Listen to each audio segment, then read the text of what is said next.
বছরের শেষের দিকে বড়সড় চমক এলো সকল সৌমিতিশা ভক্তদের জন্য। মিঠাই ধারাবাহিকের সাফল্যের পর বড় পর্দায় সৌমিতিশার সুপারহিট ডেবিউ হয়েছে। ব্যবসায়িকভাবে সফল হয়েছে তার ডেবিউ ফিল্ম প্রধানের পর সকলের নজর ছিল সৌমিতিশার পরবর্তী কাজের উপর। বড় পর্দার পর সৌমিতিশাকে দেখা যায় তার ডেবিউ ওয়েব সিরিজ কালরাত্রিতে। ডেবিউ ওয়েব সিরিজেও বিশেষভাবে নজর করেছে সৌমিতিশা ও তার কালরাত্রি ওয়েব সিরিজটি। বছর শেষে বড়সড় সাফল্য পেলেন সৌমিতিশা। আসলে জনপ্রিয় অভিনেত্রী সৌমিতিশা কুণ্ডুর শেষ দুটি কাজ অর্থাৎ প্রধান এবং কালরাত্রি দুটি এখন বর্তমানে উপলব্ধ রয়েছে স্ট্রিমিং প্ল্যাটফর্ম হইচইতে। আর বর্তমানে পপুলার সার্চেস অফ হইচইতে যে 4টি সিনেমা বা সিরিজ রয়েছে তার মধ্যে সৌমিতিশা কুণ্ডুর শেষ দুটি কাজ অর্থাৎ প্রধান ও কালরাত্রি জায়গা করে নিয়েছে।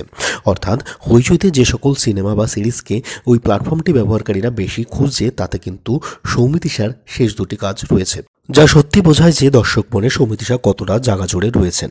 তবে কোনো কিছুই রাতারাতি হয় না, তার পিছনে থাকে একটা দীর্ঘদিনের লড়াই। বর্তমানে সৌমিতিশা খুবই জনপ্রিয়, তবে সেটা হয়েছে মিঠাইয়ের সাফল্যের পর।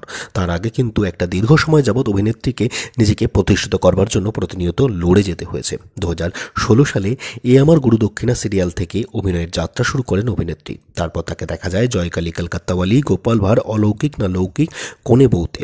অবশেষে 2021 গিয়ে তার জীবনে সবথেকে বড় ব্রেকটি আসে, যার জন্য সৌমিতিশা আজ সৌমিতিশা হতে পেরেছে। সেটি হলো জনপ্রিয় ধারাবাহিক মিঠাইয়ের আকাশ ছোঁয়া সাফল্যের পর আর পিছনে ঘুরে তাকাতে হয়নি অভিনেত্রীকে।